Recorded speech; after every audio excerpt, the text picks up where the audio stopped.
আমরা তরুণরা অনেক কষ্টে আছি। বাসায় গেলে বলে কিরে তুই রাজনীতি করিস, পকেটে টাকা নাই কেন? আবার হলো বাইরে আসলে মানুষ বলে যে তোমাদের কাছে কি পাওয়ার আছে, তোমরা আমাদেরকে দিতে পারবা? তোমাদেরকে ভোট দিয়েছি, ভোটটা তো হলো ডাকাতি করে নিয়ে গিয়েছো, ডাকাতদেরকে তোমরা কেন ধরো নাই?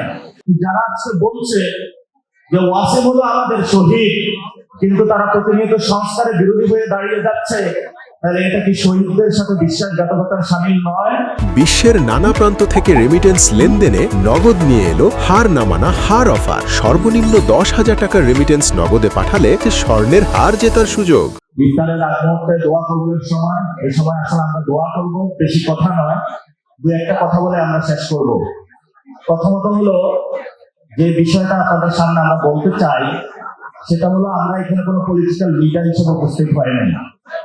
পুরা এনসিপি তো একটা তরুণদের দল, এবং এই তরুণদের মধ্য দিয়ে আমরা যে নতুন বাংলাদেশের স্বপ্ন দেখেছিলাম, এই স্বপ্নটা আবু সাইদ, ওয়াসিম, মুক্ত আমাদেরকে দেখিয়েছিলেন।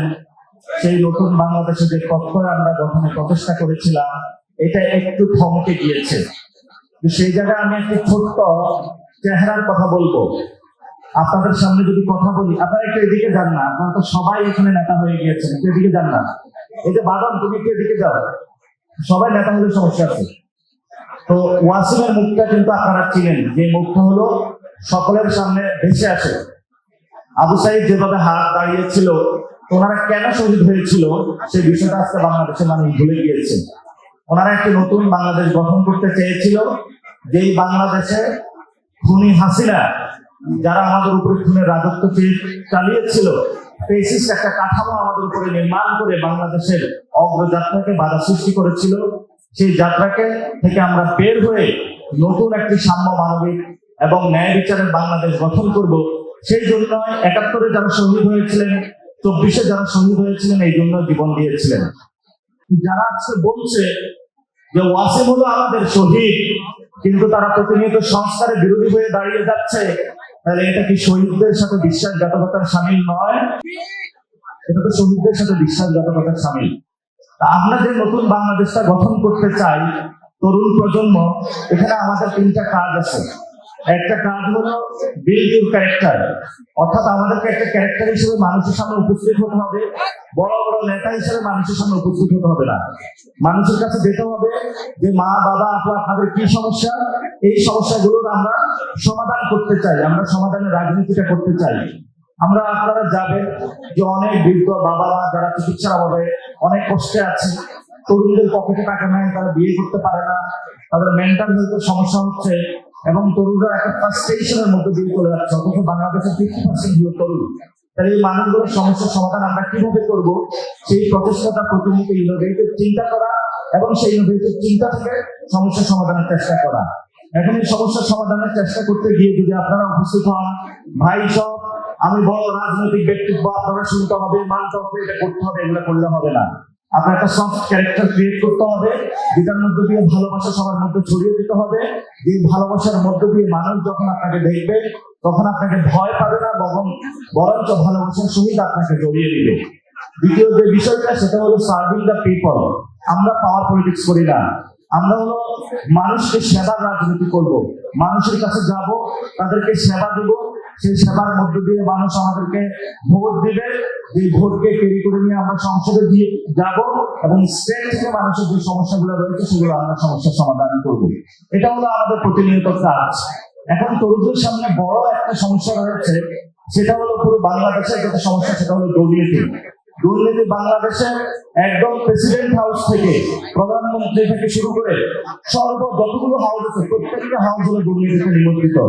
এই দুর্নীতি হলো ভোট ব্যাংক দিয়ে পড়ে, আপনি ভোট দিয়ে আসছেন, দুর্নীতি করে আপনার ভোট হলে নিয়ে যাওয়া হবে। আপনি ব্যাংকে টাকা রেখে এসেছেন, দুর্নীতি হলো ওইখানে ব্যাংকের টাকা গচ্ছা নিয়ে চলে যাওয়া হবে।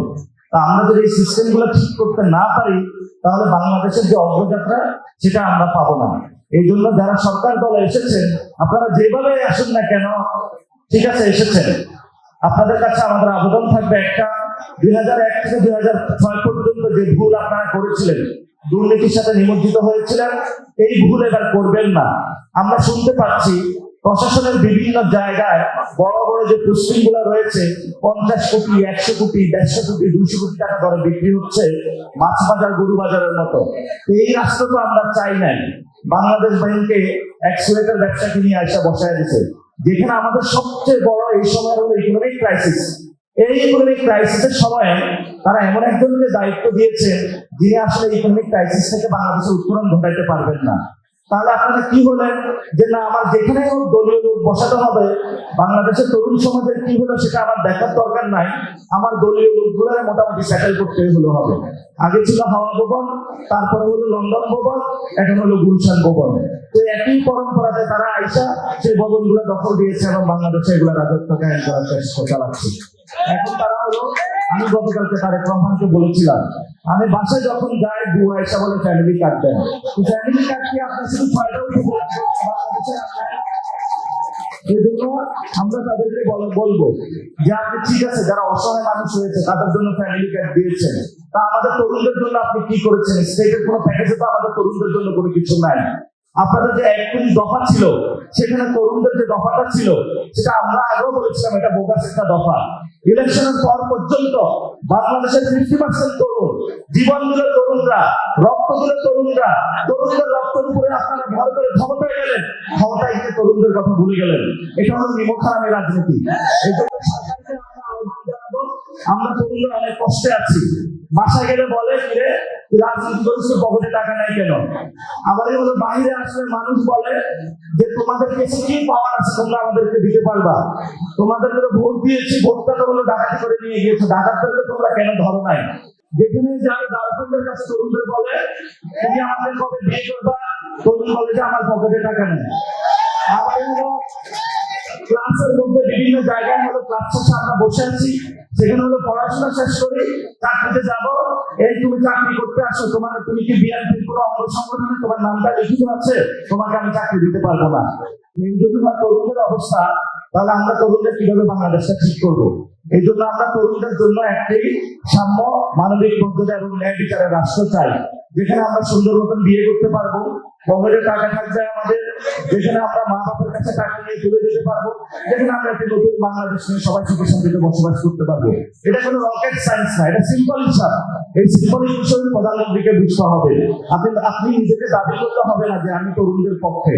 তরুণদের প্যাকেজ দিতে হবে, কাজ করতে হবে, তাহলে আমরা বুঝবো আপনি আসলে তরুণদের পক্ষে। সে প্রত্যাশা রেখে আমি আমার বক্তব্য শেষ করছি। যারা আপনারা এখানে আজকে উপস্থিত হয়েছেন, আমাদের চাঁদাবাজি, সন্ত্রাস, দুর্নীতি এর বিরুদ্ধে লড়াইটা চলমান রাখতে হবে। সেই যত কথাই বলুক না কেন, আমাদের এক পা হলো পিছপা হওয়া যাবে না ইনশাআল্লাহ।